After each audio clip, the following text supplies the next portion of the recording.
forever on fire. ನಾನು ಹೇಳ್ತಾ ಇದ್ದೇನೆ ಅವ್ರಿಗೆ, ನೀವೇನು ಇನ್ವೆಸ್ಟಿಗೇಷನ್ ಮಾಡೋದು ಅದು ಮಾಡಿರಿ. ನೀವು ಅವ್ರಿಗೆ ಹೆದರಿಸೋದು ಇವ್ರಿಗೆ ಹೆದರಿಸೋದು ಇದು ಮಾಡೋಕ್ಕೆ ಹೋಗ್ಬೇಡ್ರಿ. ನೀವು ನಿಮ್ಮ ಇವರೇನು ಹೇಳಿದರು, ಪರಮೇಶ್ವರ್ ಯಡಿಯೂರಪ್ಪನವ್ರ ಮೇಲೆ ಪೋಕ್ಸೋ ಬಂದಾಗ ಹ್ಯಾಬಿಚುವಲ್ ಕಂಪ್ಲೇನರ್ ಅವರು, ಮಾನಸಿಕ ಸ್ಥಿತಿ ಸರಿ ಇಲ್ಲ ಅವ್ರದ್ದು. ಇವತ್ತೇನಾಗಿದೆ ನಿಮ್ಗೆ? ಅವ್ರಿಗೆ ಕೊಟ್ಟು ಜಾಮೀನನ್ನು ರದ್ದುಪಡಿಸ್ತಂತ ಹೋಗಿದಾರಲ್ಲ. 82ನೇ ವಯಸ್ಸು 83ನೇ ವಯಸ್ಸಲ್ಲಿ ಯಡಿಯೂರಪ್ಪನವ್ರಿಗೆ ಒಬ್ಬ ಗೌರವಾನ್ವಿತ ಲೀಡರು. ನಿಮ್ಮ ಸ್ಟೇಟ್ಮೆಂಟ್ ಇದೆ. ಹಾಗಾಗಿ ಇದು ಒಂಥರ ಬ್ಲ್ಯಾಕ್ ಮೇಲ್ ರೀತಿ ಮಾಡುವಂಥ ಪ್ರಯತ್ನವನ್ನು ಮಾಡ್ತಾ ಇದ್ದಾರೆ. ನಮ್ಮ ಕೇಸ್ ನೀವು ಬಿಡ್ರಿ, ಇಲ್ಲ ಅಂದ್ರೆ ನಾವು ನಿಮ್ಮ ಮೇಲೆ ನಾವು ಸೇಡಿನ ರಾಜಕಾರಣವನ್ನು ಮಾಡಲಿಕ್ಕೆ ಸಿದ್ಧರಿದ್ದೇವೆ ಅಂತ ನಮ್ಮ ಅಧ್ಯಕ್ಷರು ಹೇಳ್ಯಾರ, ಕುಮಾರಸ್ವಾಮಿಯವರು ಹೇಳ್ಯಾರ, ಅಶೋಕ್ ಅವರು ಹೇಳ್ಯಾರ, ಅನೇಕರು ಹೇಳ್ಯಾರ. ಮಾಡಿರಲ್ಲ ತನಿಖೆ. ನಿಮ್ಮ ಸರ್ಕಾರ ನಿಮ್ಮ ಕೈಲದ 1.5 ವರ್ಷದಿಂದ ಯಾಕೆ ಮಾಡಿಲ್ಲ ನೀವು? ಹಾಗಾಗಿ ಇದೆಲ್ಲ ಉಳ್ಕೊಳ್ಳಿಕ್ಕೆ ಭ್ರಷ್ಟಾಚಾರದಿಂದ ಸ್ವಯಂ ರಕ್ಷಣೆಗೆ ಇದೊಂದು ಪ್ರಯತ್ನ.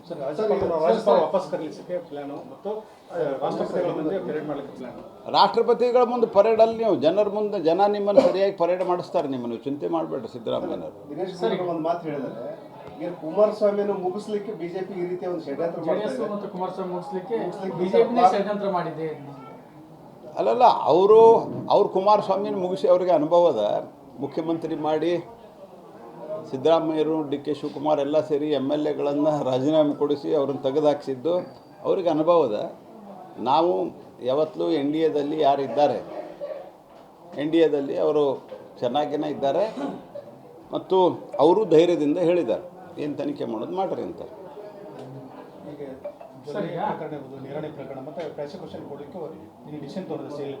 ನೋಡ್ರಿ, ಅದರಲ್ಲಿ ರಾಜ್ಯಪಾಲರು ಏನು ತೀರ್ಮಾನ ತೆಗೆದುಕೊಳ್ತಾರೆ. ಮತ್ತು ಆಲ್ರೆಡಿ ಕೋರ್ಟ್ ಮುಂದೆ ಇವರು ಹೇಳಿದ್ದಾರೆ, ಯಾವುದು ಸನ್ಮಾನ್ಯ ಅಡಿಷನಲ್ ಸಾಲಿಸಿಟರ್ ಜನರಲ್ ಅವರು ರಾಜ್ಯಪಾಲರ ಪರವಾಗಿ ಹಾಜರಾಗಿ ಹೇಳಿದ್ದಾರೆ, ರಾಜ್ಯಪಾಲರ ಮುಂದೆ ಯಾವುದೇ ಪೆಂಡಿಂಗ್ ಇಲ್ಲ ಅಂತ. ಅಷ್ಟು ವರ್ಷಗಳ ಕಾಲ ಈಗ ಅವರು ಎನ್ಕ್ವೈರಿಗೆ ವಾಪಸ್ ಪ್ರಶ್ನೆಗಳನ್ನು ಕೇಳಿದ್ದು ಈಗ ತಕ್ಷಣ ಕೊಡ್ತಾ ಇದ್ದಾರೆ. ಅರ್ಥ ಏನು? ನೀವೇನು ಮಾಡಿದ್ರಿ ಇಷ್ಟು ದಿವಸ? 8ರಿಂದ 14ನೇ ಇಸ್ವಿ ನಮ್ಮ ಸರ್ಕಾರ ಬರೋ ತನಕ ನಿಮ್ಮ ಸರ್ಕಾರ ನೇಮಿಸಿದ ರಾಜ್ಯಪಾಲರು ಇದ್ದಾರಲ್ಲ, ಯಾಕೆ ಮಾಡಿಸ್ಲಿಲ್ಲ? ಯಾಕೆ ಮಾಡಿಸ್ಲಿಲ್ಲ? 14ರ ನನಗೆ ನೆನಪಿರೋ ಮಟ್ಟಿಗೆ 14ರ ಜುಲೈ ಆಗಸ್ಟ್ ಸೆಪ್ಟೆಂಬರ್ದಲ್ಲಿ ವಜೂಭಾಯಿ ವಾಲಾ ಅವ್ರು ಬಂದರು. ಅದಕ್ಕಿಂತ ಮೊದಲು ನಿಮ್ಮವರು ಇದ್ದರು, ಯಾಕೆ ಮಾಡಿಸ್ಲಿಲ್ಲ? ಅಂದರೆ ನಿಮ್ಗೆ ಬೇಕಾದಾಗ ಒಂದು, ಬೇಡಾದಾಗ ಒಂದು. ನಿಮ್ದೀಗ ಹೊರಗೆ ಬಂತು, ಕುಮಾರಸ್ವಾಮಿ ನಿಮ್ಮ ವಿರುದ್ಧ ಭಾಷಣ ಮಾಡಿದ. ಅವರು ಕುಮಾರಸ್ವಾಮಿಗಳು ನಿಮ್ಮ ವಿರುದ್ಧ ಧ್ವನಿ ಎತ್ತಿದ್ರು. ಅದಕ್ಕೆ ನಾವು ಅವರನ್ನು ನೋಡ್ಕೊಳ್ತೀವಿ. ಇದನ್ನು ನಿಮ್ಮ ಥಿಯರಿ ಇದೆ. This is utter nonsense. ಇದನ್ನು ಜನ ಒಪ್ಪೋದಿಲ್ಲ ಮತ್ತು ಇದು ಈ ರೀತಿ ನಡೆಯೋದಿಲ್ಲ. Thank you. ಸರ್, ಇನ್ನೊಂದು ರಾಜ್ಯದ ಅಭಿವೃದ್ಧಿ ವಿಚಾರ ಬಿಜೆಪಿ ಬೇಕಾಗಿಲ್ಲ, ರಾಜಕಾರಣ ಬೇಕು. ಜೋಶಿ ಅವರಿಗೆ ತಾಕತ್ತಿಲ್ಲ, ₹1 ಅನುದಾನ ಕೊಡಲಿ, ನಾವು ಕೋಟಿಯಿಂದ ಅನುದಾನ ತಂದಿದ್ದೀವಿ ಅಂತ ಇವತ್ತು ನೋಡಿ.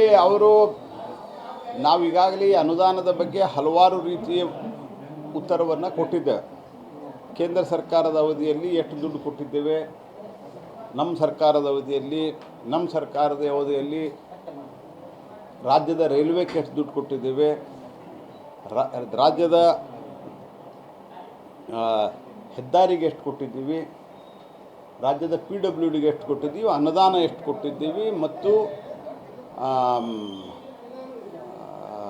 ಡೆವಲ್ಯೂಷನ್ ಆಫ್ ಟ್ಯಾಕ್ಸ್ ಎಷ್ಟು ಕೊಟ್ಟಿದ್ದೀವಿ, ಇದನ್ನೆಲ್ಲ ಲೆಕ್ಕ ಹೇಳಿದ್ದೇನೆ ನಾನು. ನಿಮ್ಮ ಲೆಕ್ಕ ಹೇಳಿರಲ್ಲ, ಏನು ಮಾಡಿದ್ರಿ? ನಾವು ಕೊಟ್ಟದ್ದು 3 ಲಕ್ಷ ಕೋಟಿ ರೂಪಾಯಿ. SC ST ದುಡ್ಡು ತಿಂದವ್ರು ಯಾರು? ಮೂಡಾದಾಗ ಒಪ್ಕೊಂಡ್ರೆ ನೀವು ದುಡ್ಡು ತಿಂದಿದ್ದೀವಿ. ಇವೆಲ್ಲ ಮರೆಮಾಚಲಿಕ್ಕೆ ಇವೆಲ್ಲ ಮಾತಾಡ್ತಾರೆ. ಇದಕ್ಕೇನು ಅರ್ಥ ಇಲ್ಲ. ವೈಟ್ ಪೇಪರ್ ನಾವು ತಂದೀವಿ. ಅದನ್ನು ನಾನು ತಮಗೂ ಒಂದು ವಿನಂತಿ ಮಾಡೋದು, ನಾವು ವೈಟ್ ಪೇಪರ್ ನಾವು ಆಲ್ರೆಡಿ ಏಪ್ರಿಲ್ದಲ್ಲೇ ತಂದೀವಿ. ಬಿಫೋರ್ ಇಲೆಕ್ಷನ್ನೇ ನಾವು ಒಂದು ವೈಟ್ ಪೇಪರ್ ತಂದೀವಿ ಭಾರತ ಸರ್ಕಾರದಿಂದ. ಆ ವೈಟ್ ಪೇಪರ್ ನಿಮಗೂ ತಲುಪಿಸ್ತೇವೆ.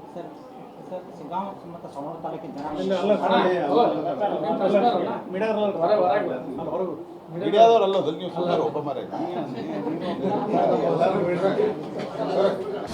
ಅನುಕ್ಷಣದ ಸುದ್ದಿಗಳಿಗಾಗಿ ವಿಸ್ತಾರ ನ್ಯೂಸ್ ಯೂಟ್ಯೂಬ್ ಚಾನೆಲ್ ಸಬ್ಸ್ಕ್ರೈಬ್ ಮಾಡಿ. ಹೊಸ ಸುದ್ದಿಗಳ ನೋಟಿಫಿಕೇಶನ್ಗಾಗಿ ಬೆಲ್ ಐಕಾನ್ ಕ್ಲಿಕ್ ಮಾಡಿ. ಲೇಟೆಸ್ಟ್ ಅಪ್ಡೇಟ್ಸ್ಗಾಗಿ www.vistaranews.com ವೆಬ್ಸೈಟ್ಗೆ ವಿಸಿಟ್ ಮಾಡಿ. ಅಂಗೈಯಲ್ಲೇ ಜಗತ್ತಿನ ಸುದ್ದಿ ತಿಳಿಯಲು ವಿಸ್ತಾರ ನ್ಯೂಸ್ ಕನ್ನಡ ಆಪ್ ಡೌನ್ಲೋಡ್ ಮಾಡಿ.